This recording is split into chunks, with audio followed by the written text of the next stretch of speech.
bahwa Anda mengatakan Pak mati itu sakit. Apa yang Anda rasakan waktu itu?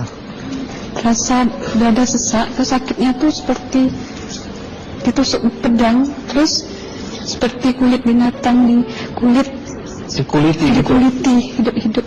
Sakit sekali waktu itu rasanya. Sakit sekali. Terus di dada saya terasa sesak. Setelah itu paman saya mengajar saya mengucap kalimat thayyibah, terus mengucap doa kalimat syahadat, asyhadu an la ilaha illallah wa asyhadu anna muhammadar rasulullah. Apa betul waktu roh Anda itu dicabut dari kaki itu, ya, Anda bisa melihat jasad Anda? Sempat saya melihat jasad saya pada waktu itu, tapi sebentar. Setelah itu saya dibawa pergi oleh 2 orang malaikat ini. Dan pada waktu itu saya ingin ketemu sama ayah saya. Kebetulan ayah saya sudah meninggal. Dan suatu ayah saya meninggal, dia berusia 55 tahun. Setelah saya ketemu di sana, dia tuh berusia muda. Kok muda? Berusia 17 sampai 20 saya perkira. Anda sempat ngobrol dengan ayah? Sempat. Apa yang Anda sampaikan? Waktu itu ayah nangis. Ayah saya bilang, kenapa kamu kesini nak? Pulanglah, di rumah tidak ada orang. Kasihan buat ibumu dan adik-adikmu. Tidak ayah, janjiku sama Allah sudah sampai. Gitu. Dan pada waktu itu ayah saya menangis. Lalu apa yang dia ucapkan? Diam aja dia, tersilang. Kembali ke malaikat tadi, bentuk yang Anda lihat seperti apa malaikat ini?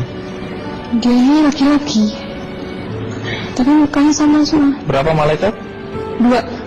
Ya. Fisiknya seperti apa? Seperti berserban, berpakaian ihram, mukanya sama. Wajahnya seperti apa? Wajahnya sulit saya gambarkan. Yang jelas dia ini sama, dua-dua itu sama rupanya. Apakah ada ucapan dari 2 sosok yang Anda anggap malaikat itu? Ada. Apa kata mereka? Waktu itu saya mengalami perjalanan spiritual. Saya disoal oleh malaikat itu dengan sebutan ma ayyutuka, siapa Tuhanmu? Waktu itu roh saya menjawab, Tuhanku adalah Allah. Siapa pemimpinmu? Pemimpinku adalah Nabi Muhammad Sallallahu Alaihi Wasallam. Mana kiblatmu? Kiblatku adalah Ka'bah. Siapa kedua orang tuamu? Siapa saudara maramu? Terus saya diperjalankan. Setelah itu kedua orang malaikat ini memimpin tangan saya, tangan kiri saya, membawa saya ke satu tempat, menduduki saya di sebuah kursi. Pada waktu itu kursinya tuh empuk, mungkin 8 busanya ya, cantik. Terus di sana saya duduk. Di sebelah kanan saya ada tiba-tiba berwujud seorang perempuan. Dia mengaku Amal. Kamu siapa? Kata saya.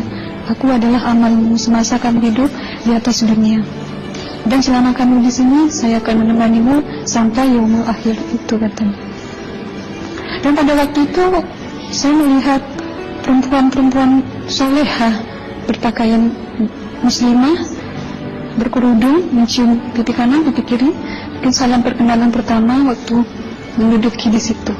Setelah itu saya dihijrahkan lagi, dibawa oleh 2 orang malaikat ini lagi, melihat dosa-dosa besar ya. Di sana saya diperlihatkan ada seorang laki-laki memikul besi di bahunya. Saya perkirakan besi itu mungkin beratnya itu berton kali ya. Berat sekali ya. Berat sekali. Terus dia berjalan nggak sampai ke tujuannya. Berlumuran darah nanah, baunya na'udzubillah misalnya. Bajunya tuh sobek-sobek. Waktu itu saya disaksikan oleh Amal. Saya tanya kepada Amal, Ruh tanya sama Amal, wahai Amalku, dosa apakah yang manusia ini lakukan suatu ya hidup di atas dunia? Amal menjawab pada waktu itu, suatu manusia ini di atas dunia, dia ini adalah menyantet orang, meneluh orang, sehingga dia berjalan nggak sampai yaumul akhir katanya. Yang kedua, saya melihat ada seorang laki-laki saling bunuh-membunuh. Sebentar kayak gitu lagi. Suatu manusia yang hidup di atas dunia, dia adalah seorang pembunuh, hingga dia tidak mau bertanggung jawab terhadap orang yang dibunuhnya. Terus yang ketiga, saya melihat ada seorang laki-laki dihujam kemaluannya pakai besi panas, timah panas itu ya, hingga menembus. Waktu itu roh bilang sama amal, wahai amalku, dosa apakah yang manusia ini hidup di atas dunia? Amal waktu itu menjawab, suatu manusia ini hidup di atas dunia, manusia ini adalah seorang perzina. Setelah itu saya melihat ada seorang laki-laki dihujam kemaluannya pakai besi panas, timah panas itu ya, hingga menembus. Waktu itu roh bilang sama amal, wahai amalku, dosa apakah yang manusia ini hidup di atas dunia?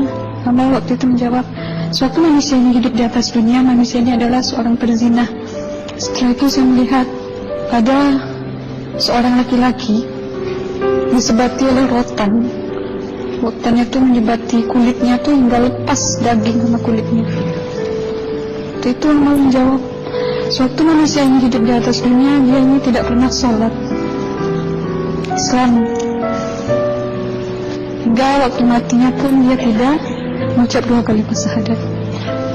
Dan pada waktu itu roh sama amal sempat menghafiz Quran pada waktu itu dengan harapan supaya orang manusia yang Allah siksakan ini bisa terampuni dosanya. Jadi masih sempat waktu itu ya? Iya, roh sama amal yang menghafiz Quran, bertahzim, bersalawat, baca ayat 1000 dinar, membaca Yasin. Tapi sayang, bahkan tambah banyak Allah tidak mengampuni dosa-dosa mereka sayangnya. Setelah itu, akhirnya yang terakhir kali berzikir. Zikir saya pada waktu itu, subhanallah walhamdulillah wa la ilaha illallah wallahu akbar la haula wa la quwwata illa billahil aliyyil azim. Sekuat-kuatnya nada saya berteriak, tiba-tiba saya merasakan detik jantung ya. Di waktu itu mungkin paman saya yang menyaksikan. Itu saya koma. Disitulah sebenarnya Anda kembali ke jasad ya? Iya, benar. Jadi banyak sekali Anda menyaksikan kejadian-kejadian di alam sana ya. Nah, menarik karena waktu kami menghubungin Mbak Aslina, pada dasarnya Mbak Aslina keberatan menceritakan kembali kisahnya. Tapi kalau toh akhirnya Anda mau sampai di sini dan Anda sudah bercerita, apa harapan Anda pada orang-orang yang mendengarkan kisah ini?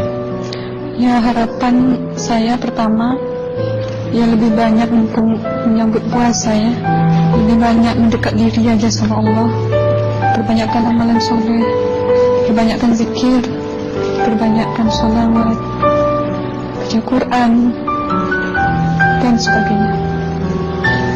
Itu harapan Anda ya? Iya. Baik, terima kasih Mbak Aslina ya, sudah datang dari Bengkalis untuk menceritakan kisah ini.